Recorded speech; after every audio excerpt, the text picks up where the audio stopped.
Buenas noches, bienvenidos a una nueva edición de La Bitácora. Hoy vamos a hablar con una persona muy interesante de un tema que nos incumbe a todos y a todos nos interesa, seamos mayores o jóvenes, seamos mujeres u hombres, seamos ricos o pobres. Vamos a hablar de sanidad, vamos a hablar de sanidad pública y lo vamos a hacer con el que fue fundador, ideador de la plataforma SOS Sanidad Pública. Él es el doctor Manuel Martín. ¿Qué tal? Buenas noches y bienvenido. Gracias, buenas noches. Estuvo ya otra vez aquí en una tertulia que hicimos sobre sanidad. Sí, estuve en una tertulia que fue muy agradable además, que tuvimos oportunidad de contrastar ideas y tengo un buen recuerdo de aquella entrevista, de aquella reunión. Sí.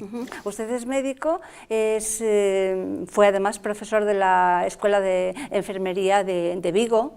Sí, bueno, fui profesor de la Escuela de Enfermería de Vigo y estuve también durante 8 años vinculado al programa de formación de médicos de familia.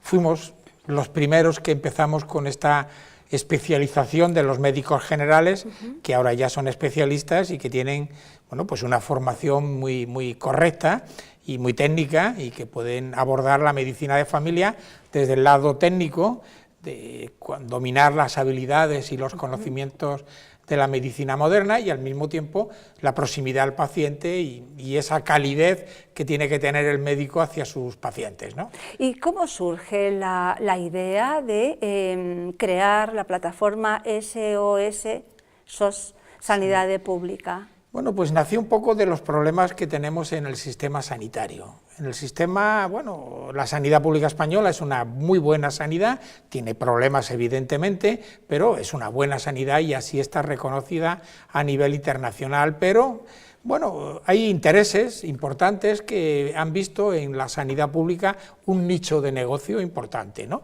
La posibilidad de que, bueno, trasladar a España pues eso que ocurre, por ejemplo, en Estados Unidos, que es que las grandes empresas, las multinacionales de la farmacia o las multinacionales de los hospitales, pues puedan hacer negocio con la sanidad pública.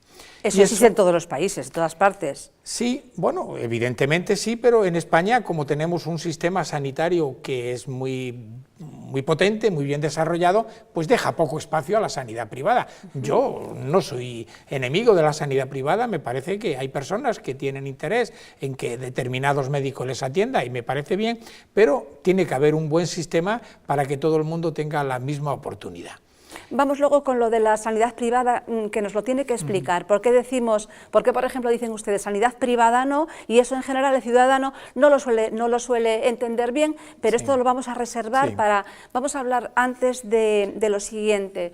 Me gustaría acabar el razonamiento. Sí. Entonces, cuando vimos que había un riesgo real de que el sistema sanitario pues sufriera un deterioro como consecuencia de las presiones externas del sistema, decidimos buscar una alianza en la que incluíamos a los profesionales sanitarios que tenemos interés en que el sistema público sea bueno porque nos permite desarrollar de manera muy importante nuestra formación. Los grandes hospitales españoles o los servicios de atención primaria nos permiten desarrollar nuestra vocación como médicos, pero también los ciudadanos, pues digamos, son los que veían o podrían tener en peligro su asistencia sanitaria.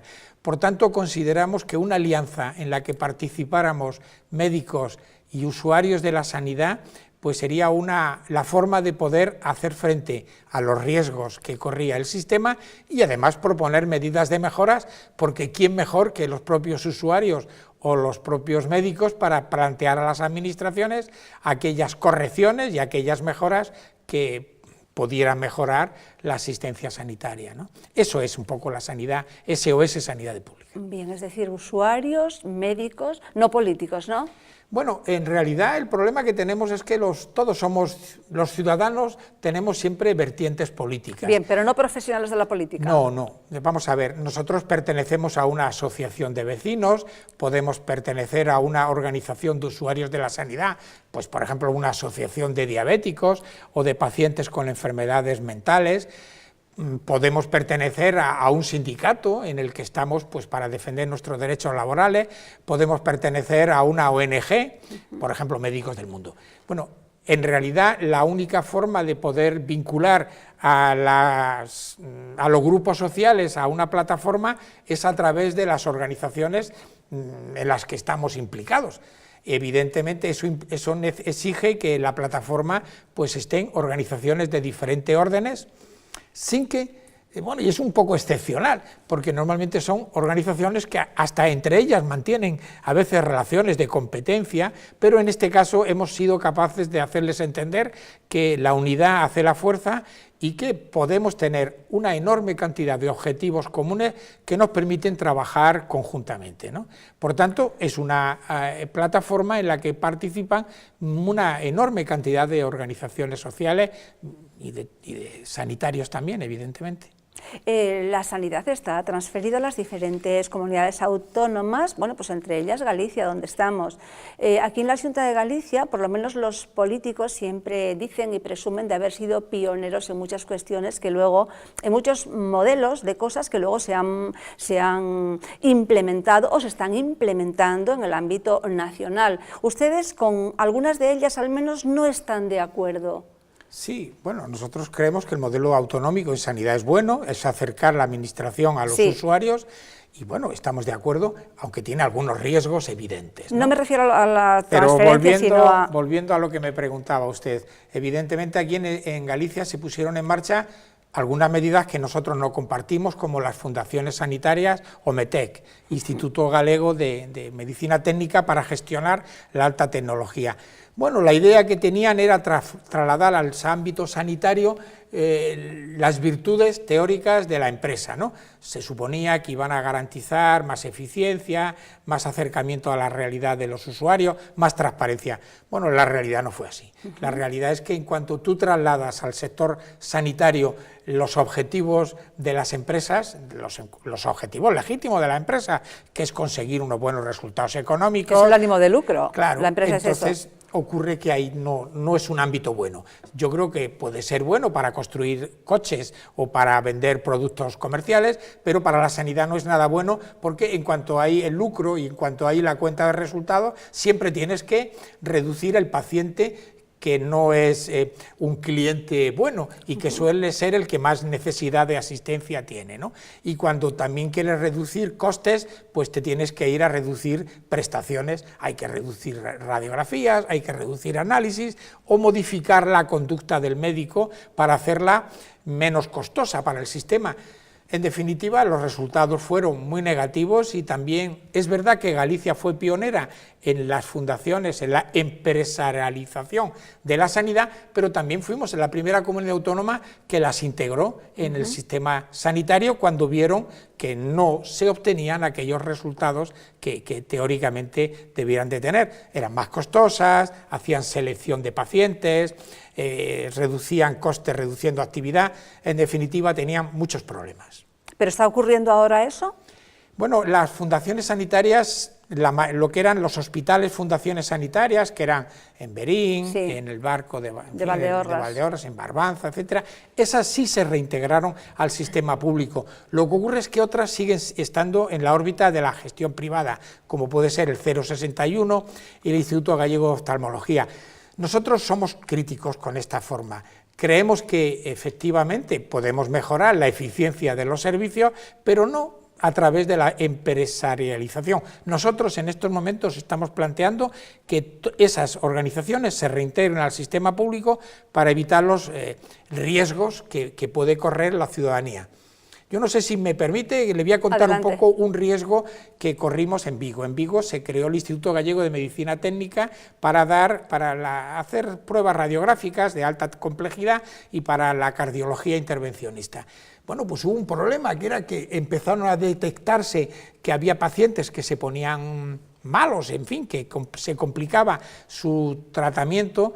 ¿Y qué ocurrió? Como el problema era que había que ser muy eficientes y había que tener unos resultados muy tangibles, se miró para un lado. Y cuando fueron a darse cuenta, se había generado un grave problema que fue el tema del aspergillus.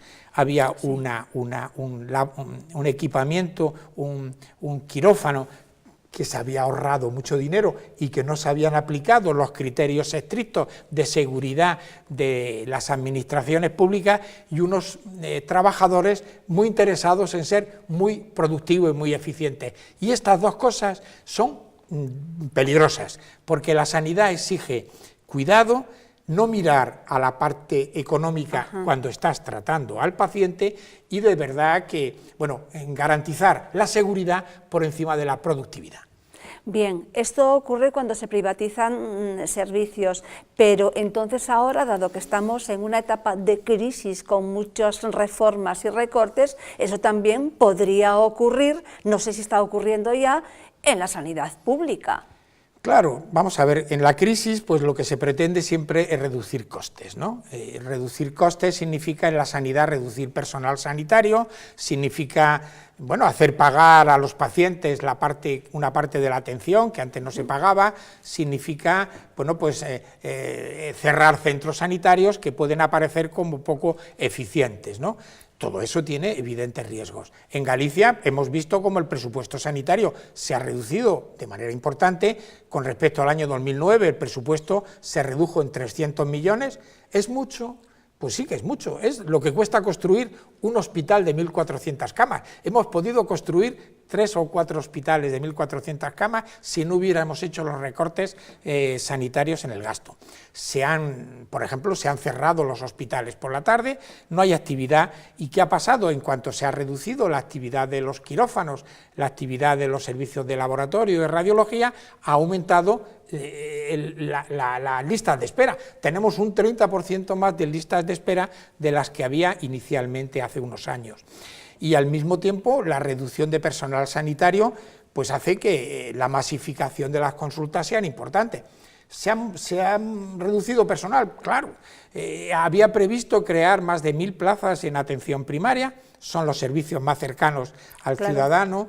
Se han reducido 300 médicos de familia que iba a haber, y eso que ha supuesto pues un ahorro, pero un gasto al mismo tiempo. Ahorramos en dinero de crear la plaza, de pagarle al médico, al trabajador social o a la enfermera, pero luego lo que ocurre es que esos pacientes que podían ser vistos y atendidos en atención primaria a un precio pues reducido, proporcionalmente reducido, tienen que ser vistos en los hospitales donde los costes de la asistencia son mucho mayores. Y mucha gente se le ve la enfermedad cuando lleva ya tiempo en marcha. Cuando, en el caso de la primaria, si la primaria funciona bien, podemos identificarlos a tiempo o incluso prevenirlos con políticas activas. No coma usted esas cosas que no le vienen bien, tómese la tensión, no corra tanto, no fume. Son políticas que puede llevar y debe llevar la atención primaria, y si reducimos la atención primaria, pues va a aparecer enfermedades que luego nos van a ser mucho más costosas. Lo que me dice me parece que es terrible.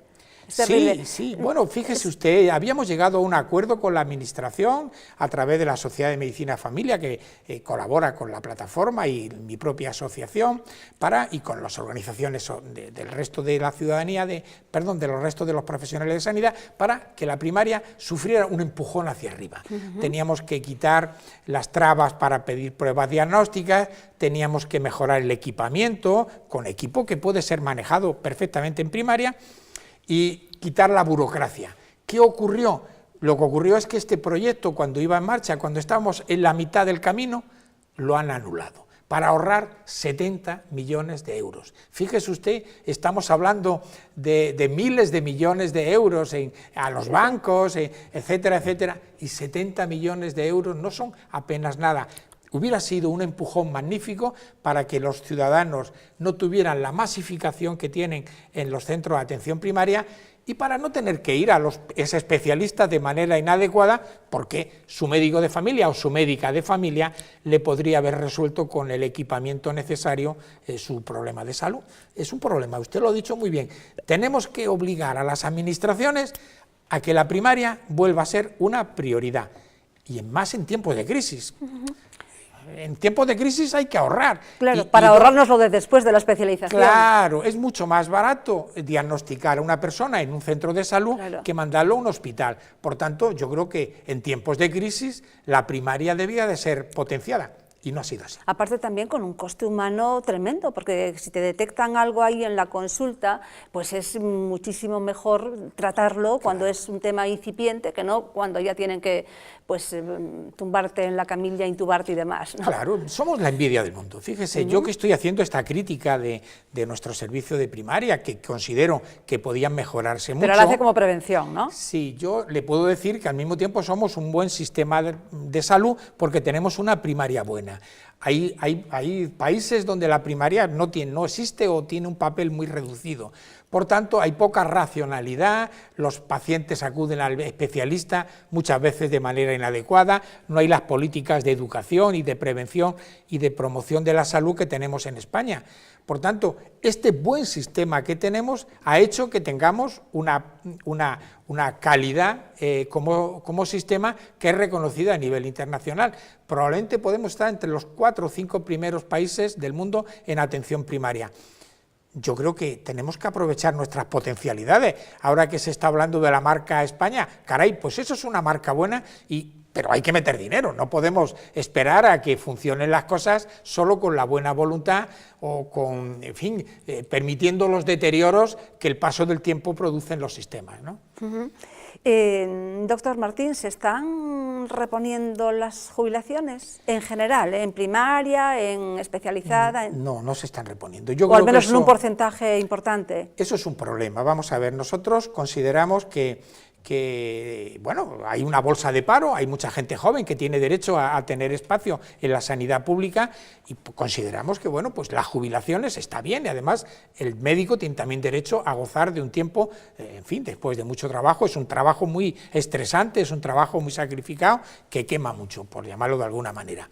Pero el problema que tenemos es que en estos momentos se está jubilando a los profesionales sanitarios y solo se está reponiendo, en el mejor de los casos, el 10% de los pacientes, de las vacantes. Es decir, estamos teniendo un 90% de no reposiciones de las vacantes.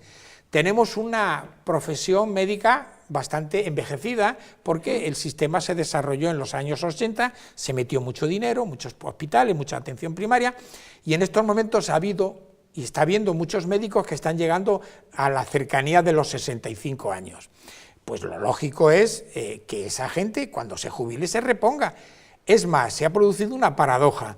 Mientras se pretenden prolongar la vida activa de las personas a los 67 en profesiones como la construcción, los etcétera, profesiones de un esfuerzo físico, se adelanta la edad de jubilación a los 65 obligatoria en los médicos. No parece muy lógico. Nosotros nos parecería muy bien que se jubilara la gente obligatoriamente, pero manteniendo la reposición, es decir, que esas plazas vacantes no se pierdan, porque si no los ciudadanos van a tener menos médicos para poder ser atendidos. ¿Hay una intencionalidad en eso? Pues yo creo que sí. Sí. Yo creo que no es lógico adelantar la jubilación a los 65, la obligatoria.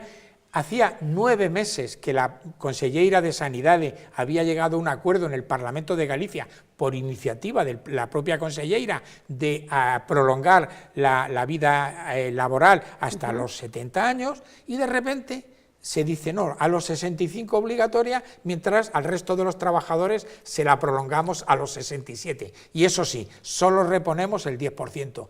Yo creo que es un ERE, o sea, un expediente de regulación de empleo encubierto que afecta a la sanidad pública. O sea, que nos afecta a todos, ¿eh? Es decir, cuando se cierra una fábrica de tornillos, nos duele porque sabemos que hay dramas familiares, claro, gente que queda en paro. Pero cuando se cierra un hospital o se suprimen médicos, el drama es para todos, porque todos somos usuarios de la sanidad pública.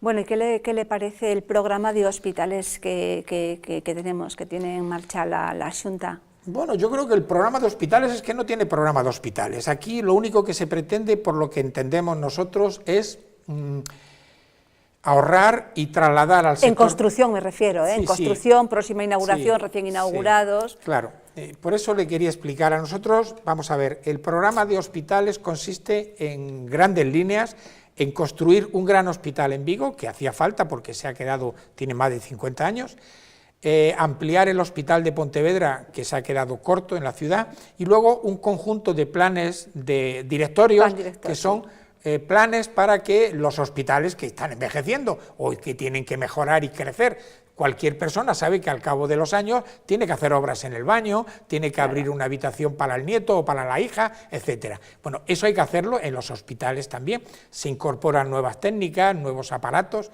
Bueno, pues todos esos planes de ampliación que prácticamente ocupaban todos los hospitales de Galicia se han parado. El nuevo hospital de Vigo se le ha dado, porque se decía que no había dinero público porque estábamos en crisis, a la iniciativa privada. El problema es que resulta que la iniciativa privada no tiene dinero. Bankia y Caja de Ahorro del Mediterráneo, que eran dos de las empresas que iban a tener que financiar el hospital, no tienen dinero, se ha parado el hospital. Pero además de eso, como las empresas privadas pues buscan tener lucro, en fin, el proyecto inicial se ha reducido drásticamente, ha desaparecido el área de docencia, el área de investigación, el laboratorio, el área de cuidados mínimos y además de eso se ha reducido la superficie. El hospital se ha visto constreñido en un 30% en superficie, en equipamiento. Y ese dinero, ese ahorro en todo el proyecto no se ha traducido, sin embargo, en que la empresa concesionaria vaya a tener menos ganancias en el canon que iba a tener. Así que por un lado tenemos un hospital más pequeño, más reducido, para que sea ventajoso y que pueda tener posibilidades de lucro para las empresas concesionarias. Las empresas concesionarias no tienen dinero para poder afrontar el gasto y al final pues el hospital está en riesgo. Había 500 trabajadores hace unos meses y ahora hay 50, está parada la obra. En Vigo, en Pontevedra, ¿qué ha pasado? Lo mismo. Este hospital, que iba a ser nuevo y se podía ampliar Montecelo de acuerdo al primer proyecto, costaba 90 millones, pues ahora vamos a ir teóricamente a un hospital para el que no existe posibilidades de financiación. Es decir, la ciudadanía de Pontevedra se encuentra con que ese hospital, que es urgente ponerlo en marcha, no está en marcha. Y que además, durante 20 o 30 años, van a estar en manos de empresas privadas. A mí me preocupa que un hospital, la gestión de un hospital esté en manos de empresas financieras y de empresas constructoras, que son las que nos han llevado de alguna manera a la crisis, estamos, ¿no? Sí. Yo no, con esto no quiero decir que ponga en duda a los bancos y a las empresas constructoras, pero evidentemente son empresas que buscan otras cosas distintas que la sanidad pública. Poner en manos de estas empresas nuestro futuro sanitario creo que es evidentemente problemático y preocupante, ¿no? ¿Qué opina usted, qué opina la plataforma ESO, Sanidad Pública, de bueno, pues que retirar la tarjeta sanitaria a los inmigrantes? Y ahora bueno, ha dicho la ministra que tendrán acceso si pagan 60 euros al mes. Pues mire, me parece una crueldad y una injusticia. Ya sé que estos no son conceptos que se puedan manejar en sanidad, pero es así. Es decir, la parte más necesitada, más débil de nuestra sociedad, que son esas personas que han venido de fuera, que están trabajando aquí en la economía sumergida sin derechos, que el único derecho que tenían, que era el derecho a la sanidad pública, y que estaba vinculado a que en España somos un país decente, que le dábamos a cualquier persona que viviera aquí la sanidad en las mismas condiciones que el resto de los ciudadanos, me parece una cosa que es inaceptable. ¿Por qué lo han hecho? Pues mire usted, no es por dinero. El coste del atender a estas personas, que suelen ser jóvenes y sanas, es muy bajo. A nivel del Estado eran 400 millones y aquí a nivel de Galicia, que podían ser pues, 8 o 9 millones. Muy poco dinero realmente para algo tan grave como es dejar a la gente sin sanidad. ¿Por qué lo han hecho? Pues porque yo creo que aquí lo que se pretende ahora es acabar con el derecho que teníamos los españoles y las españolas a que, por el hecho de vivir aquí, acreditar que vivíamos aquí, teníamos derecho a la sanidad. Y ahora aparece el concepto de aseguramiento. Solo tienen derecho a la asistencia, o solo van a tener el que pague, el que cotice o pague la seguridad social, los seguros privados complementarios. Eso es abrir la puerta al lucro y a las aseguradoras privadas. ¿Por dónde han empezado a recortar ese derecho? Pues por el sector más débil, alegando que no pagaban y tal, y no es verdad, pagan, porque la sanidad se financia con el dinero de comprar esta botella de agua, con echando 1 litro de gasolina a nuestro coche, comprando una cosa de alimentación. Sí.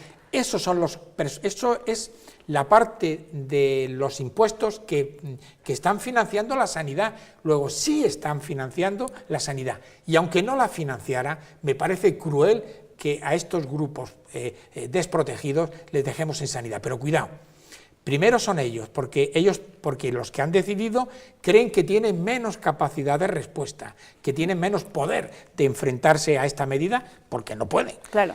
Pero si lo aceptamos, si toleramos que haya colectivos sociales que no tengan derecho a la asistencia y tengan que pagar el convenio de 700 euros al año, los siguientes vamos a ser nosotros, todos.